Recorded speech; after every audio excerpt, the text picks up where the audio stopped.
Oh my God, we got Jeremy Jordan back on Broadway. And by back, I mean 2 seconds later in FLOYD COLLINS. Let's talk about it.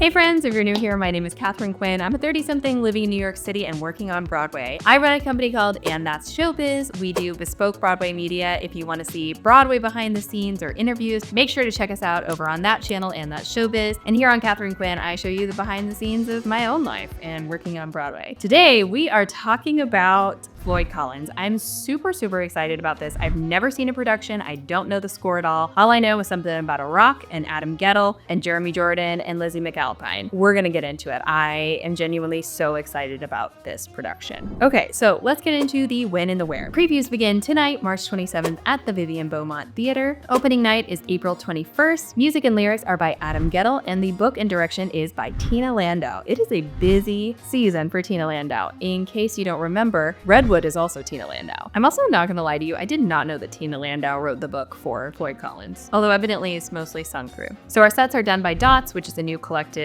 sort of taking Broadway by storm. John Rua is credited as dance sequences, which I think is really interesting, as opposed to like choreography. And it is starring Jeremy Jordan in the titular role. I'm sure you know at this point, but I'm a big Jeremy Jordan fan. This is based on an absolutely crazy true story, sort of the first big media blitz. The events took place in Kentucky in 1925. So FLOYD COLLINS was a Kentucky cave explorer during the Cave Wars era when landowners competed for tourism. He became trapped 150 feet underground, and the rescue attempt became one of the first big media sensations. His story captivated the nation for over 2 weeks, and we are not offering any spoilers here about the outcome of FLOYD. You'll have to see the show. All right, let's talk about the musical journey. So much like the last 5 years, this has had a whole life prior to its finally making its Broadway debut. There is a question, which actually is probably going to be answered by the time that I film this video, will FLOYD COLLINS and the last 5 years be treated as a new musical or a revival? My gut is a revival. I think the ruling, especially like given for Gutenberg, was if it is canon in any way, it is treated as a revival, which I feel that FLOYD COLLINS and the last 5 years both qualify in that category, but it'll be interesting to see. So as I mentioned, it did have an off-Broadway run previously in 1996. It won the Lucille Lortel Award for the Best Musical. There have also been numerous productions across London and America, and it's developed a very passionate cult following. For whatever reason, this score just didn't. I know How Glory Goes, but other than that, I really know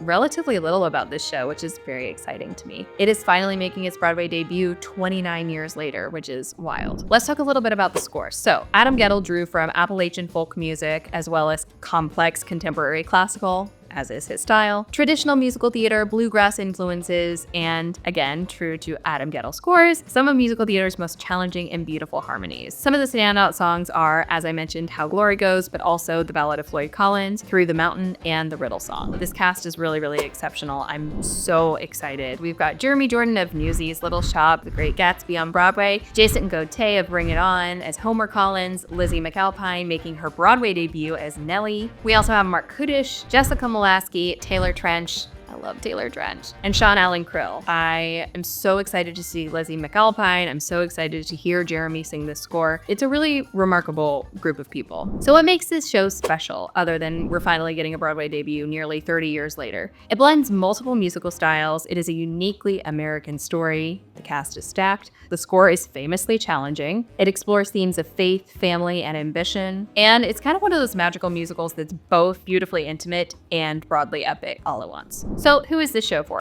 This show is for you if you are a fan of complex musical theater, full stop. If you like Days of Wine and Roses, if you like Light in the Piazza, if you like Adam Guettel, obviously this is for you. Also, if you're a Sondheim fan, this is likely for you. If you like Jason Robert Brown, one of his contemporaries, this is probably for you. Although Jason Robert Brown tends to be a little bit more accessible. If you're a Jeremy Jordan fan, if you want to hear that man wail, come see this show. And if you're looking for an emotional Broadway experience, this is not a picker-upper, but bound to be beautiful. I would love to know, is this on your must-watch list this spring? Are you excited for FLOYD COLLINS? If you've already had a chance to see it, will you please let us know when you thought down in the comments? Genuinely cannot wait to hear from you. I am so excited. This is one of the productions that I am most looking forward to in the spring. As I said, I've never gotten to see it before, and it's high time. This is one of those shows that we have been waiting for the production that this show deserves, and I really hope and trust that this production will deliver on that promise. As always, I invite you to follow me on Instagram and TikTok at It's Katharine Quinn. Also, if you want some Broadway behind the scenes or interviews, go check out our other channel at And That's Showbiz. Thank you so much for watching, and I'll see you in the comments section.